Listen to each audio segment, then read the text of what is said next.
let's open it up for some questions. But I Yeah, think let's we're have some close. I think questions, we're on the comments. cusp of it. But great talk, LA. Very good. So yeah, if Yes, anybody has thank you. questions, Thank you. comments, Thanks, Brian. and thank you, Gordy, for setting this up. Oh, Yeah. you're welcome. I'm very happy to Thanks, help. Gordy. Gordy.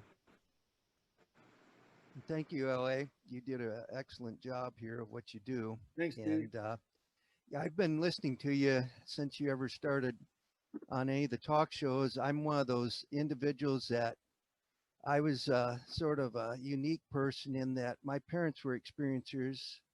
And that was during the time before I was born and after I was born. And so I grew up in a family where we could speak about these things without ridicule. And this is back in the 50s. And since my childhood, I've had well over, the count now is probably closer to 80 sightings and things happening where lost time and even experience with other family member over 3.5 hours with a mothership and a UFO in Wisconsin. And even was able to get the neighbors up. So there was some witness to that. And that was back in 1980. But I'll tell you, when it comes right down to it, I believe what you say is the truth. And I've had experiences with paranormal and UFO activity, and I've lived in the state of Washington most of my life, but I actually was born in Wisconsin. And things happen back there, and in Washington. I've been in Oregon. I've lived in Oregon, and basically anywhere I have ever lived, I've had experiences. And I've had UFO sightings day, noon, night, wee hours of the morning. And things that have happened in my life is I've even had confirmation on the Tic Tac craft, to where in the Vancouver, Portland area, this was last year. And right now I don't have the actual date right out when I seen this, but it was about, I believe it was 10:30 at night.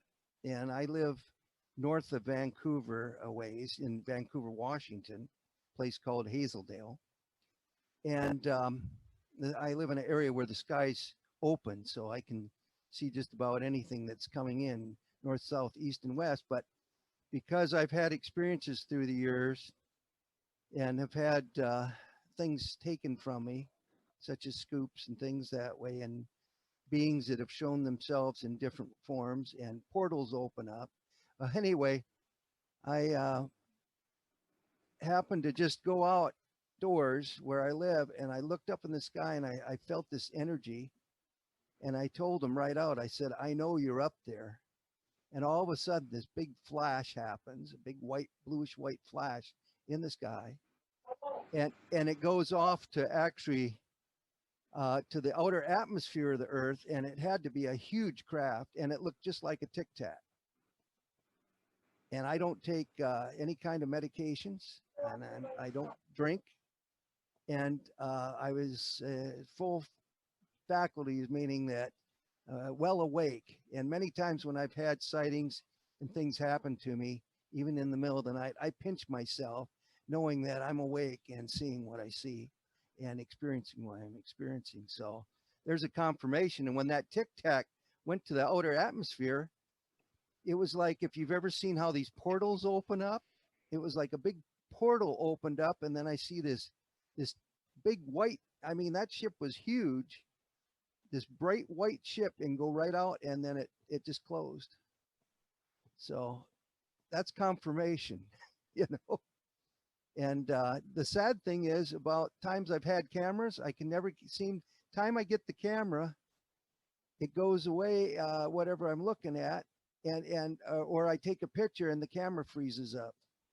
I've had experiences all through my lifetime, and my parents did too, and they've been deceased for many years now. But I was one of those kids in school that knew of these things. And of course, growing up, a lot of times you just even mention UFO and people looked at you funny, and you know, like, you must be one of those nutcases or something that way, which is sad. But that's our society, or it can be that way. So anyway, I thought I'd just share. I'd love to talk to you about it. Maybe on an interview. I'm not going to go up Right. to, but I have would- drawings of things that have happened to me. And one of the things I'd like to try to get done, if it's even possible, is maybe go under hypnosis. And Hypnosis. because there's some things that I know happened, but I can't quite remember them, you know. Sure. And so No, anyway, I'd love to talk to you more in depth. okay. This is the picture from the UFO. This is the shot. She's looking out. You know, there's the windshield. So she's in a car, and there's a flock of birds right there. You can see the flock of birds, Yeah. or it might. I'm not sure what that is, but there's the craft right there. And if I zoom back, we know where this is. My house is like right over in here someplace. So Uh-huh. it's actually, you know, let me show it to you again. You guys see that okay? Yeah, Yeah, yeah. that is classic for sure. Pretty crazy. Amazing. Yeah, Steve, I'd love to converse with you more. You know, maybe have you come on the show, or you know, maybe we could do a Skype. And Well, I could record what I it. need to do is I have a lot of, in other words, through the years, I had like the little black book of sightings, and I did some. I've moved through the years, and some of that I need to regain where it's at and go through my notes, and then one of the things that I'd like to do too is find someone that's I can do some artistic work of drawing things, but there's some things if I someone that's good at that, I probably could get more detail to the things and even the beings I've seen. Because where I live in Vancouver is an actual unique area because there's actually portal activity that's opened up where I've lived. And I've had even military helicopters fly over and just hover over the area, which is unusual. And I've seen the black helicopters years ago.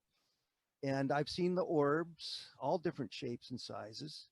And so it's even where the telephone company that does the service work has even sent their vans out to where I'm at because they've gotten some really strange readings. So evidently I'm Wow. in an area that there's a uniqueness to it. Yeah. See that.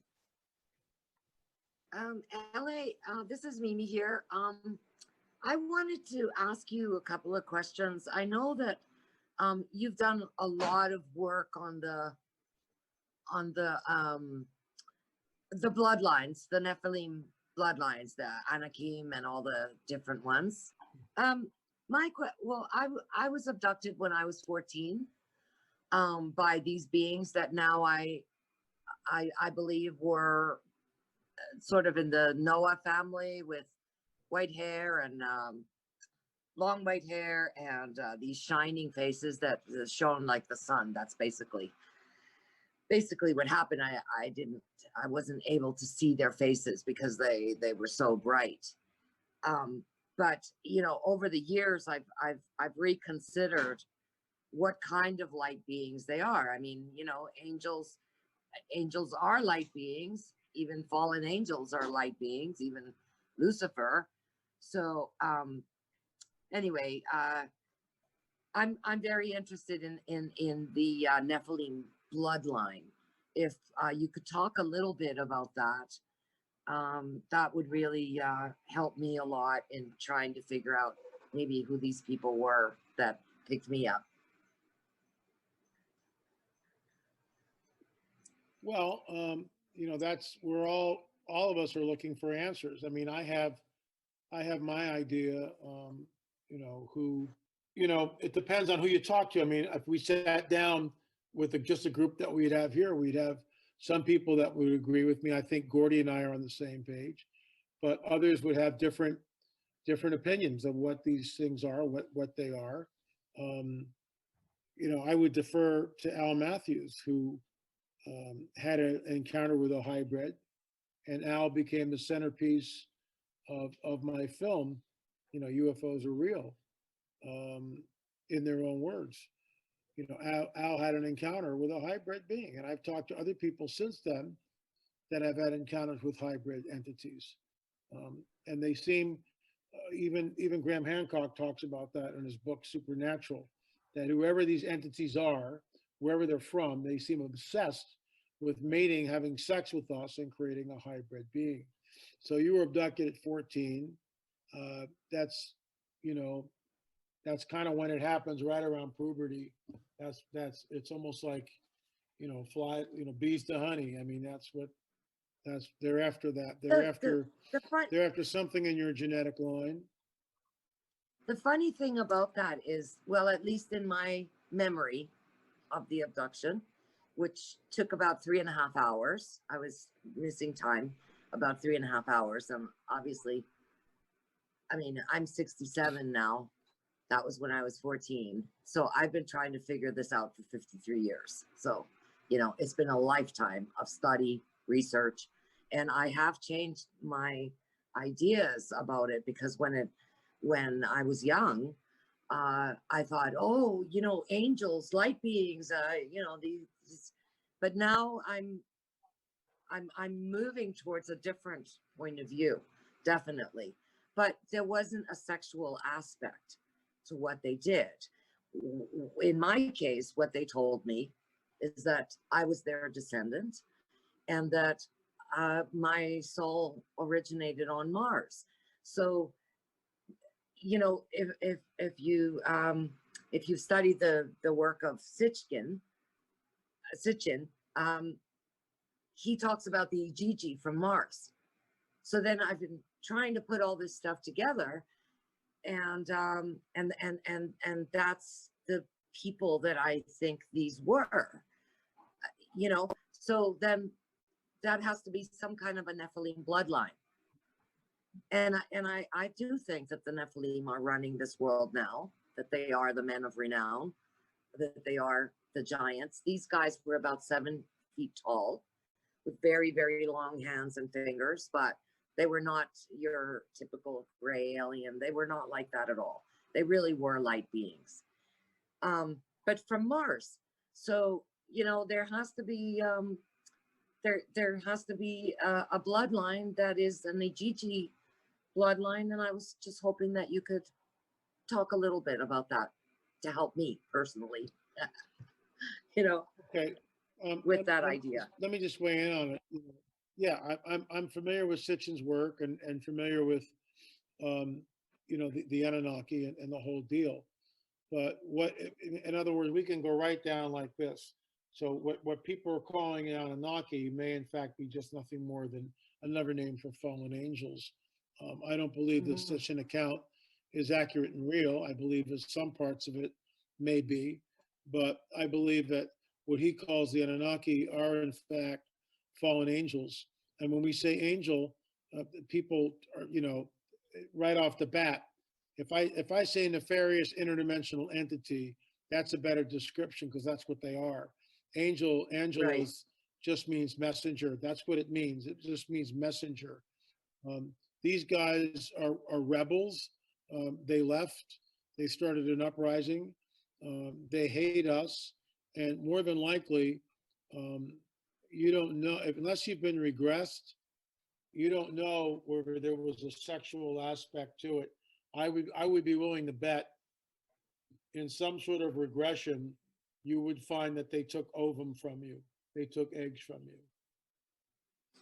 I've Now, had were 3 you regressions, abducted and so after far that? I don't remember that. Okay. That so far there hasn't been a sexual aspect, but it could be so deeply buried that I'm not remembering it. But one thing that did happen, and Well, Brian and I think have laughed about this. Let me ask you something. Sure. Do you think they took eggs? So they did take eggs. I've never thought about them taking eggs. I've never thought about it because I've never thought of it. It wasn't a physical kind of a, what people tell, that they were probed and all this. There was nothing like that in my abduction. But what there was, and Brian and I have laughed about this. I was with another girl, and she was the daughter of an army general in Ecuador. That's where it happened to me.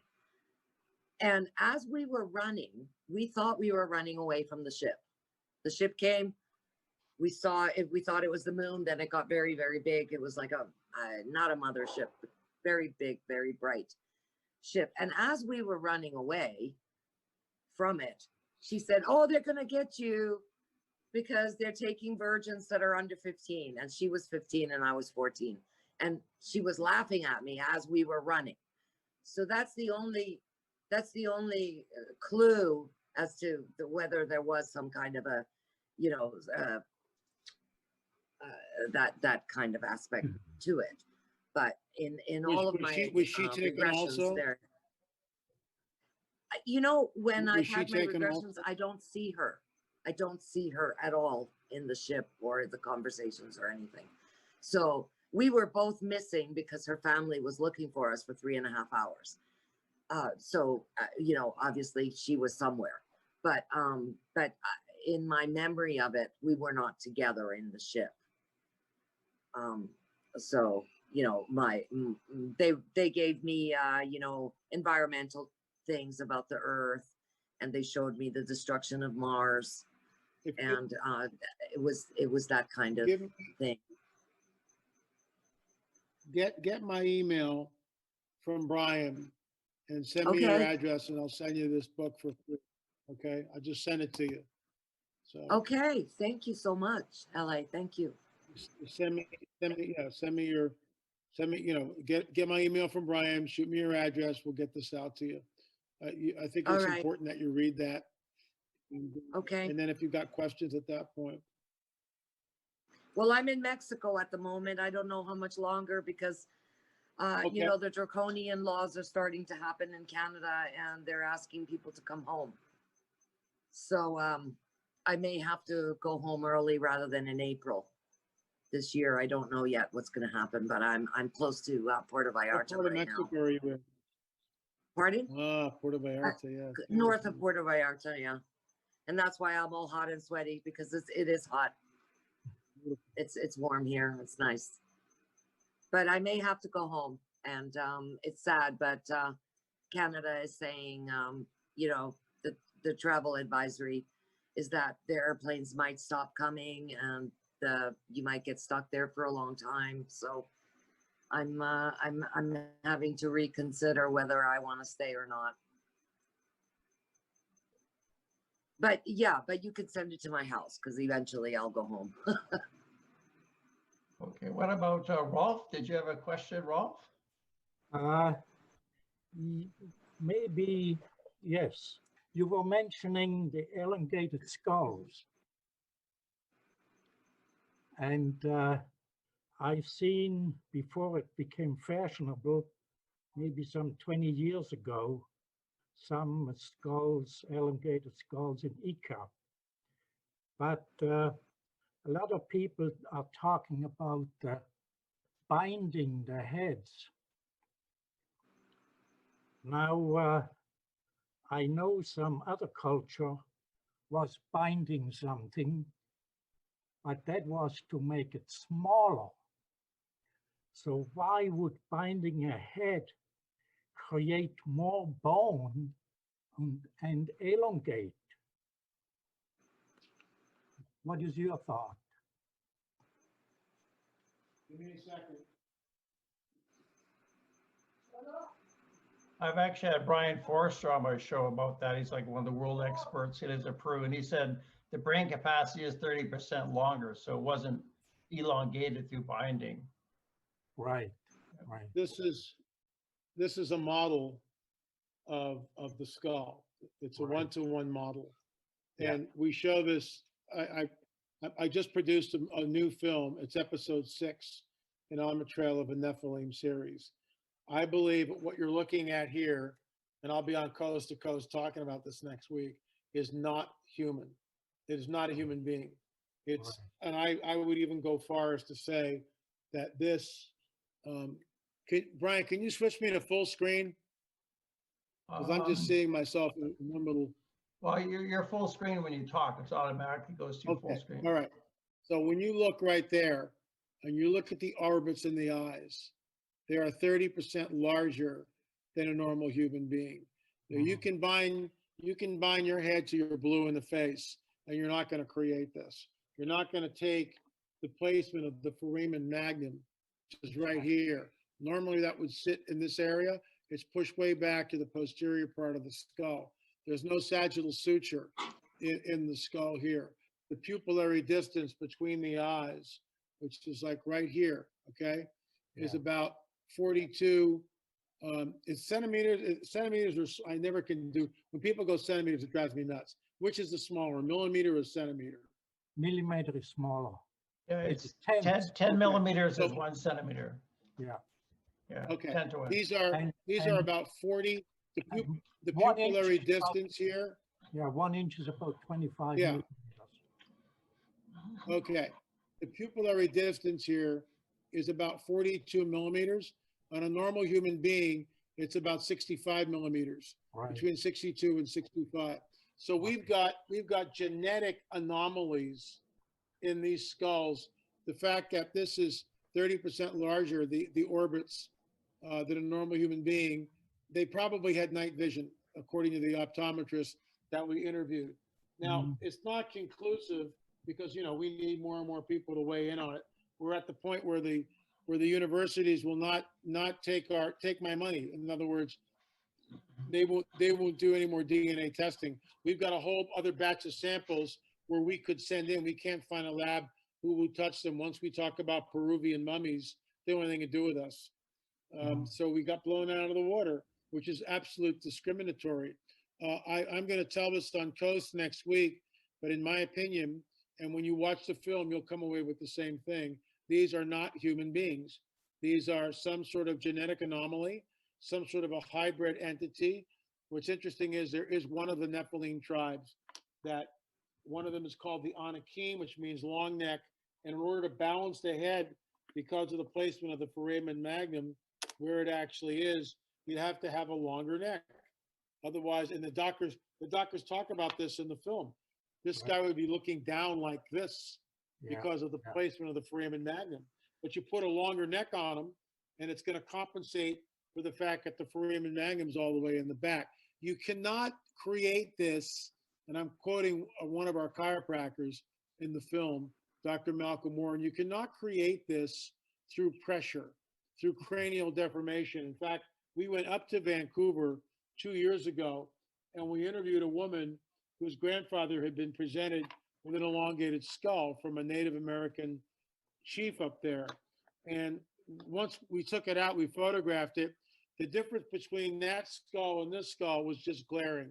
There was no difference in the foramen magnum. The sagittal suture was still there. The orbits in the eyes were still normal, as everything else was all normal. The zygomatic arch was normal. Was it elongated? Yeah, it was elongated, but it wasn't anything like the skulls from Paracas. I truly believe that what they are is a remnant of one of the Nephilim tribes, specifically either the Anakim, which means long necks, or perhaps the Horites, who we know were cave dwellers. That's what it means. They dwelt in caves, and we know we had another piece of information that came out last May. I was down in Peru with Timothy Alberino, and we went out to this place called the Reserve, which is, it's like one of the most inhospitable places on the earth. Nothing grows there. I mean, there's not a green thing anywhere. It's that barren. And yet the Pacific is right. You get up on a bluff and there's the ocean, the beautiful bay, teeming with sea life. And we went to these places where these elongated skull people had built their homes. Well, you would think with a view like this, right, be incredible. Not at all. They're underground. They're underground. And in fact, what they did is they took whalebone and created this like an arch with the whalebone, covered that with sealskin, then put mollusk shells on top of that. The place must have stunk to high heaven, and it must have been really hot. And then they went down into the earth 2-3 stories, and that's where they dwelt. And I looked at the archaeologists and I said, well, how did they see down there? Has there been evidence of torchlight? He said no. So at that point in time, I didn't know about the pupillary distance, the PD, and I didn't know about the orbits being about 30% larger, which essentially gave these entities night vision. That's why they lived underground. They this thing must have been really freaky looking.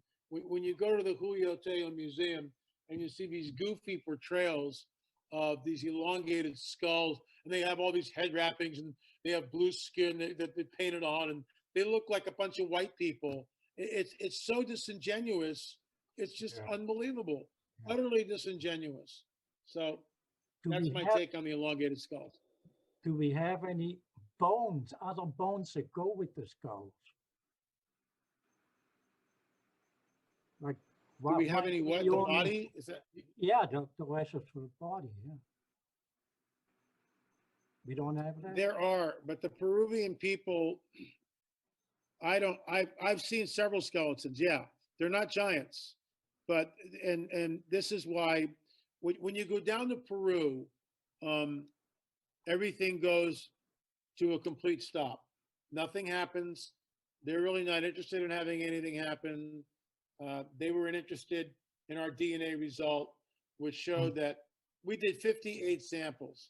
Our team, 58 samples. We are the only team that I'm aware of that had the funding to do that and process 58 samples. Out of the 58 samples, about 28 of them sequenced. And, you know, out of the 28 samples, many of them showed a Middle Eastern or European mitochondrial DNA origin. And that rewrites history. End of story. You know, the skeptic can jump up and down. They can say contamination. You can say whatever you want. We did the work. We did the science. It's not contaminated. How many samples do we have to have before you start going, gee, maybe something's going up here? But they're not interested in that because it goes against the prevailing paradigm. There is a cover-up, and they call themselves scientists. You just don't like our results. The Peruvian government didn't like our results. The Ica Museum didn't like our results.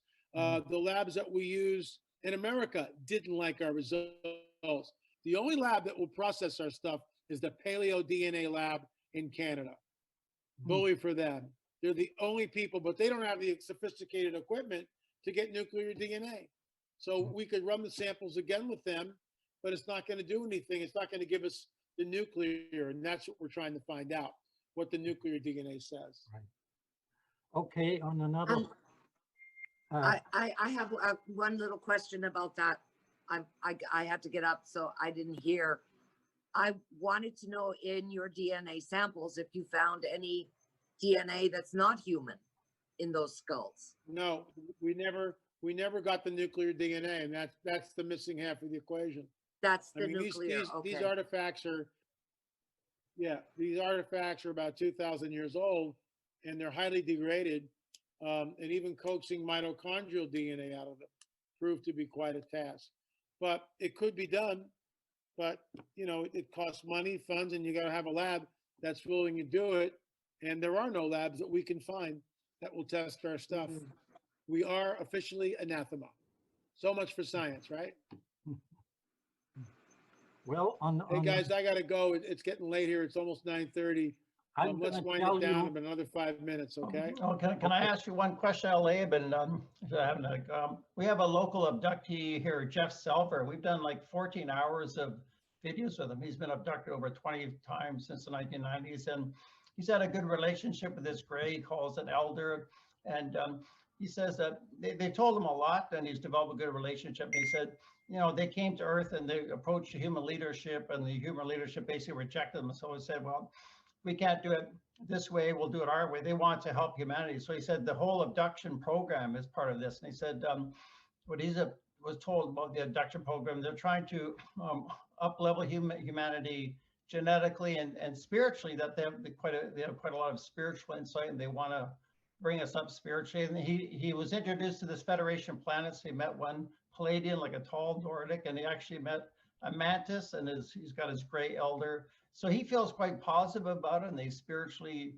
developed him. And he goes into a lot of detail, like as an abductee, he's one of the best in the world for the level of astonishing detail. He's writing a book about it, and so he's got a positive feeling, but it seems quite profound. He feels like their goal is to bring humanity to this Federation of Planets, and he said they're connected with, they said they have friends all over the galaxy. So he's got this positive vision.